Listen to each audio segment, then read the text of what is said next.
C'est Candy. Ouais, je peux pas.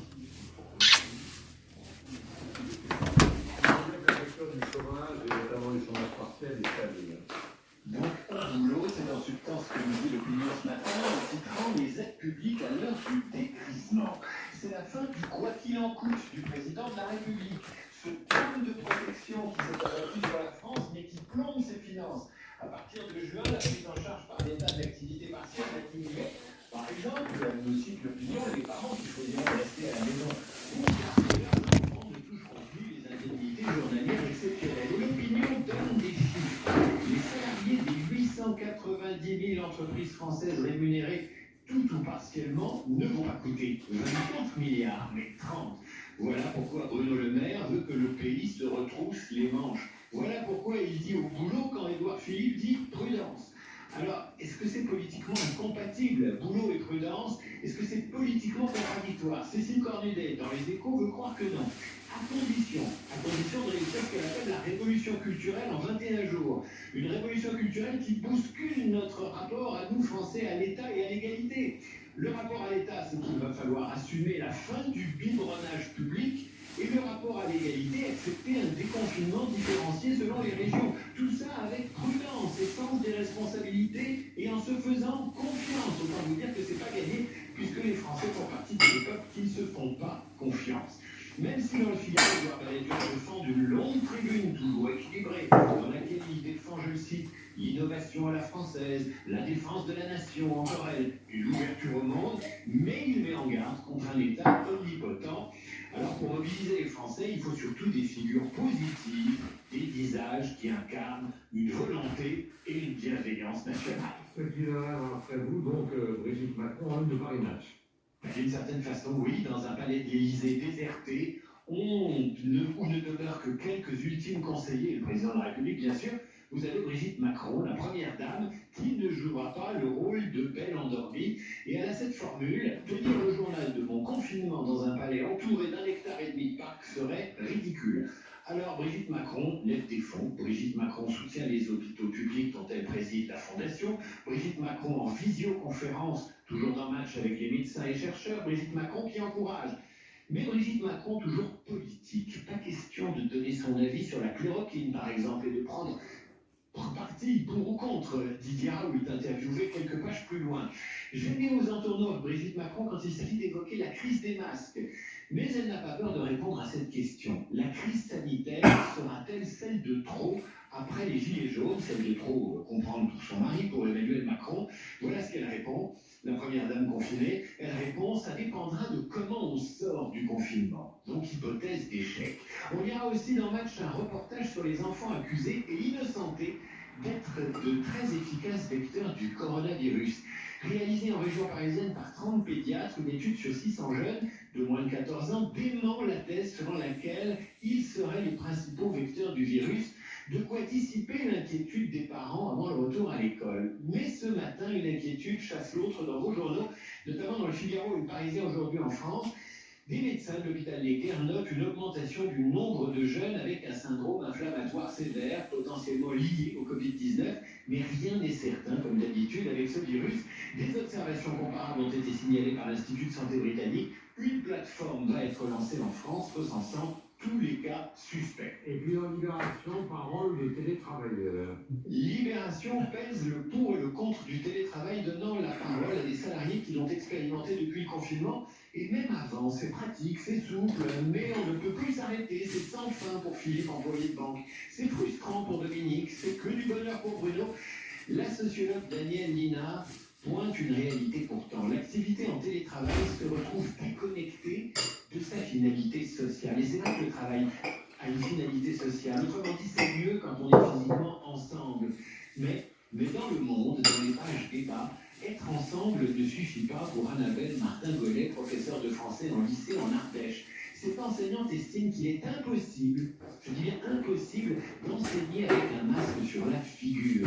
Elle compare le métier de prof à celui de comédien, estime qu'une classe doit être sanctuarisée du danger du coronavirus et même de ses symboles, c'est-à-dire du masque. Comment un enseignant digne de ce nom serait-il concevable? Oui, on va faire des feuilles. Un enseignement digne de ce nom serait-il seulement concevable, écrit-elle, sans un face-à-face cours à distance est préférable à un cours Ça va lui donner les bras. Elle va jusqu'à expliquer que si le gouvernement estime qu'on peut enseigner masqué, alors il faut autoriser la reprise des tournages de films de cinéma.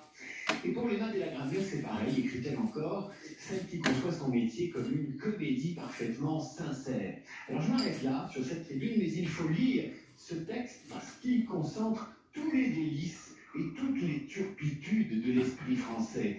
L'esprit domine évidemment le génie français, mais il domine tellement qu'il neutralise l'action et empêche le retour en classe. La faute au principe de précaution. Alors certes, on admettra qu'enseigner peut être une comédie dans le plus joli sens du terme et que la comédie de la transmission se joue à visage découvert, mais on pourrait tout aussi bien dire le contraire, que la comédie consiste à porter un masque au sens propre comme au sens figuré, et que ce masque n'a jamais empêché la vérité littéraire d'éclater. Merci mille fois, on se retrouve non pas demain, parce que c'est le 1er mai, mais à partir de lundi, d'aller passer le meilleur week-end possible, et je le souhaite. Merci à vous. À tous ceux qui nous écoutent sur l'antenne de Radio Classique, la météo sera, bon, ce sera coup-ci, coup-ça.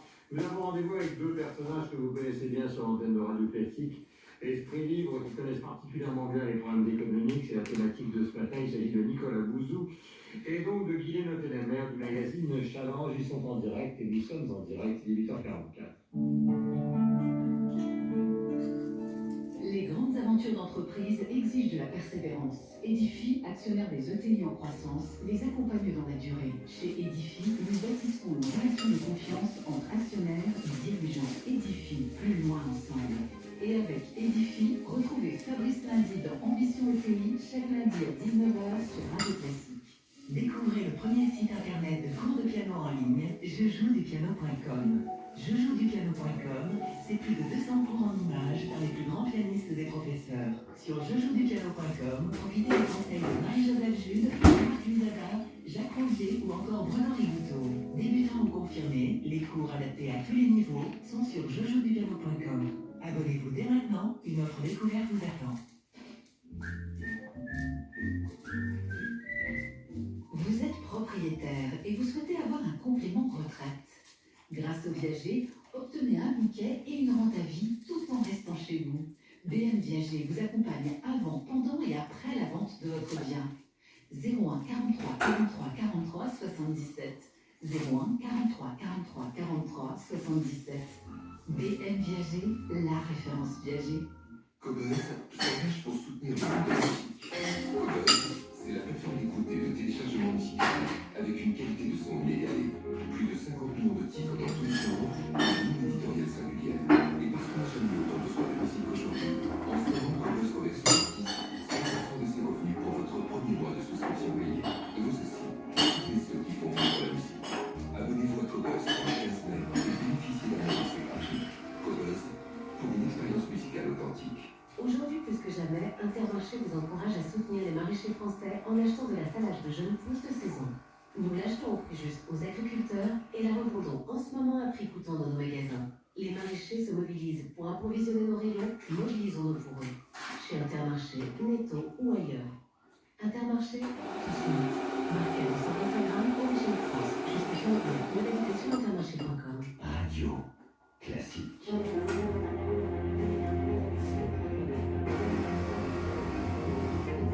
Esprit libre, avec Guillaume Duby, c'est Radio Classique.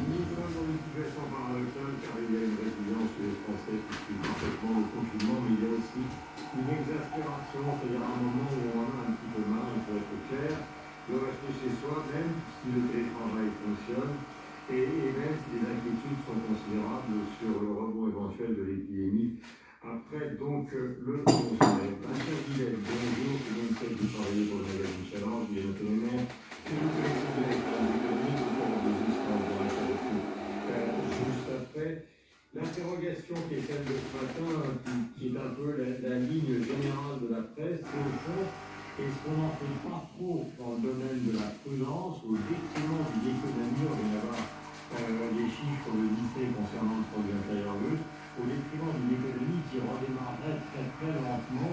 Quel est le sentiment d'une femme qui travaille dans un journal qui justement insiste beaucoup sur les problèmes d'économie, Guillaume?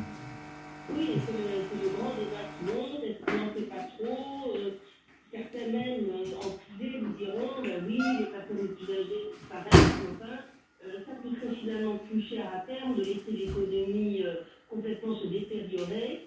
L'effondrement de l'économie aurait des conséquences sociales encore plus importantes que la pandémie. En réalité, le confinement, on n'a pas très bien interprété ce qu'était le confinement. C'est pas inimaginable pour ce virus.